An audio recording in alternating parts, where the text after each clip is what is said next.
Hello guys, ayan, magandang hapon po sa inyong lahat. Ayan guys, mayroon lang akong i-update sa inyo or ipapakita sa inyo guys na matagal ko na namang napapansin. Kaya lang ngayon dahil po umulan tayo kagabi at talagang napaulan natin yung mga Paraguayense variegated po nating Awayuki guys. Tignan niyo po, nagchabi na po sila guys. Nagchabi sila. So ayan, naka-absorb po sila ng tubig. Ayan. At ayan po guys, kung makikita niyo katabi po ang ating Opalina variegated. Ayan, para siyang kamukha ng Opalina variegated guys. Ayan, tingnan niyo po. Ayan. Ito mga ano na rin natin ito guys, suli natin. Hindi suli, cuttings po yan guys na kinuha natin sa mother plant. Ayan, ito mga suli na rin yan. Lahat yan guys, ayan. So, ayan po.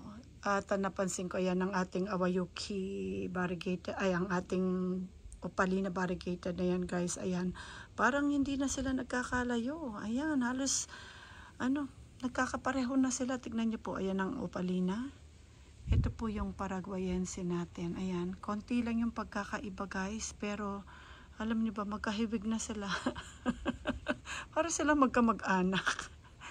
So, ayan. At meron pa rin tayong isang napapansin din na ang ating Bainense variegated guys. Ayan po, mga ano po yan natin ay mga iba ay ano natin yan ay suli at yung iba naman ay cuttings. I think ito yung cuttings guys. Ayan yung cuttings. At nung kinat natin yan, suli na niya po ito guys. Ayan. Pero magkaiba yung suli niya. Tignan niyo yung isa. Pink lang talaga doon at yung iba naman ay merong parang konting ayan, may halo. So ayan guys, ayan po yung ang Bainense variegated natin at ito naman po yung Mrs. Richard variegated natin guys na nakalagay lang yan sa small pots. Ayan, kung parang parehas sila ayan, hindi pa pareho. Ang na lang po, ang mas maano yung stripe, yung 'di ba may parang may guhit sa leaves yung ating Mrs. Richard variegated guys. At saka tignan nyo ang Bainense variegated. Parang kung titignan mo ay parang parehas lang sila or medyo magkamag-anak na sila guys. Yan pati yung pagka ng pink guys ay halos nagkakaparehas. Ayan, ng variegated na Bainense at saka po yung ating Mrs. Richard. Ayan. So ayan guys, medyo naulanan po ang ating mga mga plants natin na nandito. Kasi binuksan natin kasi talaga guys dahil po hindi tayo nagdidilig or hindi tayo nakakapagdilig guys na So minsan po may nagko-comment sa akin kung paano ako magdilig ng may nagtatanong sa aking mga plants. Sa akin po kasi guys, kung makikita nyo, mostly ay open po yung natin, mga plants natin. At ayan, itong mga yan, kinobera natin dahil marami pong babies. So ayan, sa mga echeveria natin guys, depende po siguro. Ako po kasi depende sa plants guys, lagi ko pong depende sa plants. Katulad po ito, kung dry na dry, kasi merong plants na guys ay okay lang sila kahit dry na dry sila, kahit katulad ito, kahit dry na dry to okay lang siya guys. Mas ayaw niya yung itong ating Japan Moon River na ito. Ayaw niya pag nagtag-ulan at masyado siyang guys, mas nabubulok siya. Ngayon ay dry na dry kung makikita ninyo. Pero hindi ko pa rin siya dinidilagan. Depende po siguro. At minsan pag nahawakan ko lang yung dahon ay medyo malambot na. Ayun, didiligan ko na po yan ng tubig. At titignan ko rin po yung panahon natin. Pero kung ang panahon natin ilang days na lang ay uulan, hindi ko na po yan didiligan at isasabi ko na po yan. Ipapaulan ko na lang siya sa guys. Katulad itong mga ito dahil dry na dry sila guys. Yan po, hindi natin sinarado yung natin para mapaulan natin sila. At katulad din ito, hindi rin ito na masyadong nababasa o sa ulan. Depende po, titignan ko lang din sila kung sila ay talagang kailangan na, at tinataas ko po yung tinitignan ko yung bigat nila guys. So ayan. So ayan guys, ayan po yung ating mga dito, mga plants, at nakakatuwa talaga si yan mandami na niya mga suli. Ayan, ang dami niya pong mga maliliit na ano, at nag-i-stress na po yung ating mga anak. Tignan nyo yung mga color nila. Napakaganda. Ayan ang ating si baby finger. Ayan guys. At ang ating floridity, ayan, nagre-red na. Dito medyo late ang ano ng color guys, kasi nasa baba tayo.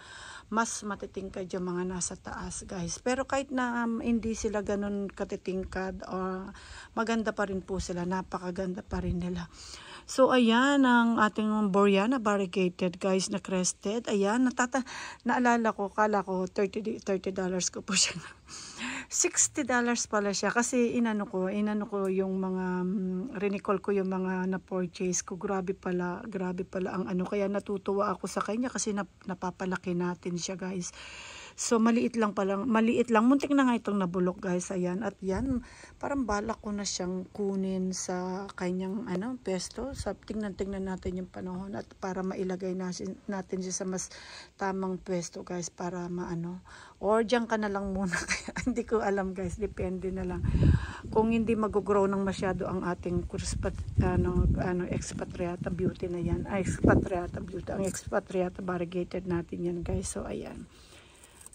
Ayan, at pinagsama natin at gusto ko ya guys yung pagka-pink niya at saka parang mint green na nagtatalong kulay.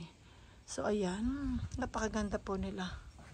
Napakaganda. At ito yung isang arrangement natin dito na mostly ito guys ay cuttings, pero meron din tayong may mga ugat. Ito may ugat talaga siya, itong ating si Helen na yan guys. At yung iba dyan ay cuttings, ayan, na inilagay po natin. Medyo matagal ko na itong na-arrange guys. Pero itong this year, itong taon lang to. So ito po yung ating oparo na dalawang yan sa ngayon guys. I mean, ayan, dalawang yan. Ayan, dalawang po siya. So ayan,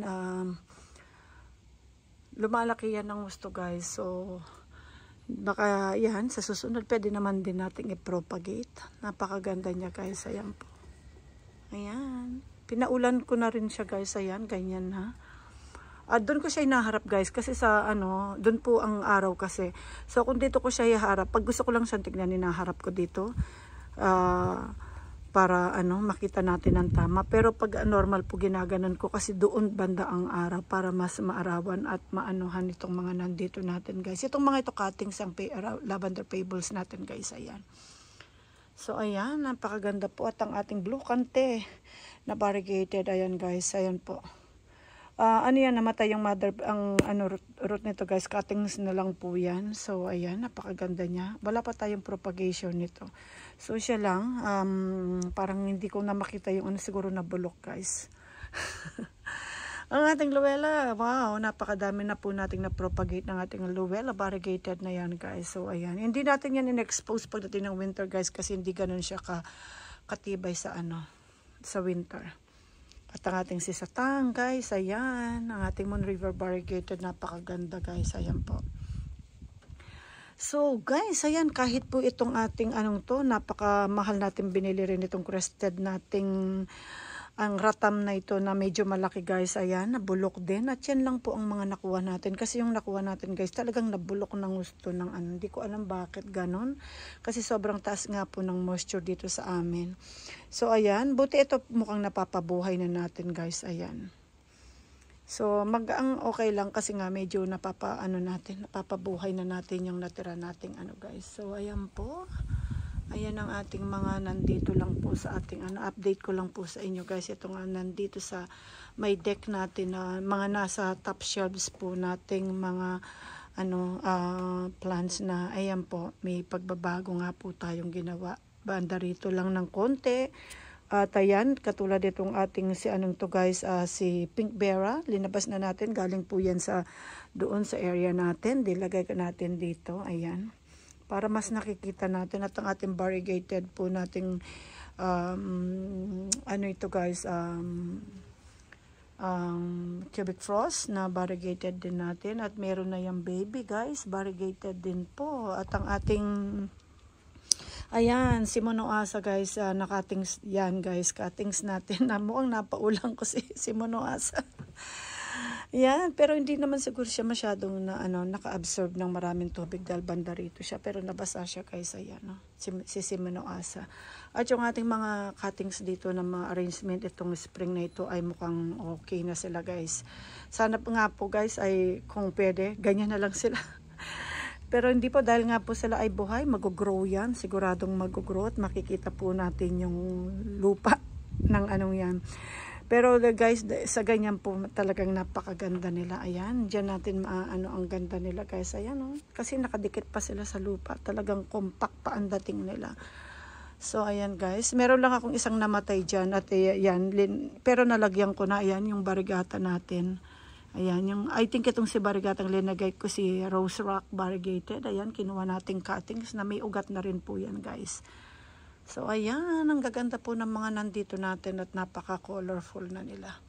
At kung eto guys, ayan, yung ano bang pangalan nito? Para siyang kante na kinuha nating suli na sa mother plant. Ayan, at nag-grow na siya guys. Nakikita ko na siyang nag-grow. At ito, ayan, ito yung kanyang kinukuha niya ng sustansya. At kung nakikita, na parang pansin ko na lumaki na yung kanyang mga leaves. Ayan guys. So, ayan po yung mga plants natin na nandito. At ang ating satang medyo nawala na po yung kanyang pagka, nawala na yung mga dark spot na sunburn nung summer. Medyo mahina siya sa sobrang init guys. Madali siyang ma-sunburn. So, buti yan ay naasikaso natin at hindi po siya namatay. Kasi wala pa po tayong propagation sa kanya. At napakaganda rin niya guys. Ayan. So ayan guys, kaya lang po muna yung update natin. Dito lang po, pinakita lang natin ngayon ng mahinahon yung ating, mostly kasi pag nag-vlog tayo ay napapakita natin lahat at hindi tayo mahinahon na magpakita ng mga plants. So ngayon ayan po ang ating mga pinakita lang natin. At itong mga ito guys, ang ating blue elf na cuttings po natin itong spring. Tingnan nyo, ayan magaganda na rin sila. At ito yan ay kinuha nating suli yung cubic force variegated po natin yan sa mother plant na hinedchop natin. So ayan na po yung mga isuli yan guys. Dalawang ano yan guys. Para silang magkasama sila sa isang stem pero nagkahiwalay po ng sanga. Pero isang stem lang sila guys. So ayan, kaya kinatings natin. At ito guys ay mga suli na yan dahil hinedchop po natin yung ano niyan, pinaka mother plant niya at ang pinaka rosette niya at ayan po ang mga ano na lang yan. Sinana hukumini, napakaganda po ng tubo niya guys, ayan. So ayan, ito rin si chrome, cuttings po natin yan, na kumuha lang tayo ng suli. So guys, ayan po. Ito si macaron natin guys. Ito rin si macaron, kamukha po ng ng ating Beyonce guys, ang ating Beyonce variegated, ayan. So may gisuli yan guys na hiniwalay na rin po natin at nandun po sa area natin yan kasi yan lang guys ang ating may bubong na area na, pero hindi naman ganun ka guys, ang bubong lang niya ay yung nasa taas na anuhan din po sila ng tubig pag malakas ang ulan. At ayan ang mga cuttings nating blood runner, ayan, blood runner guys, ayan ang cuttings po natin yan, medyo malalaki na sila.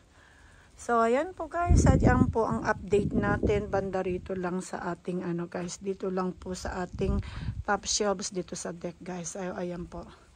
Thank you so much guys for watching and have a good day po sa inyong lahat.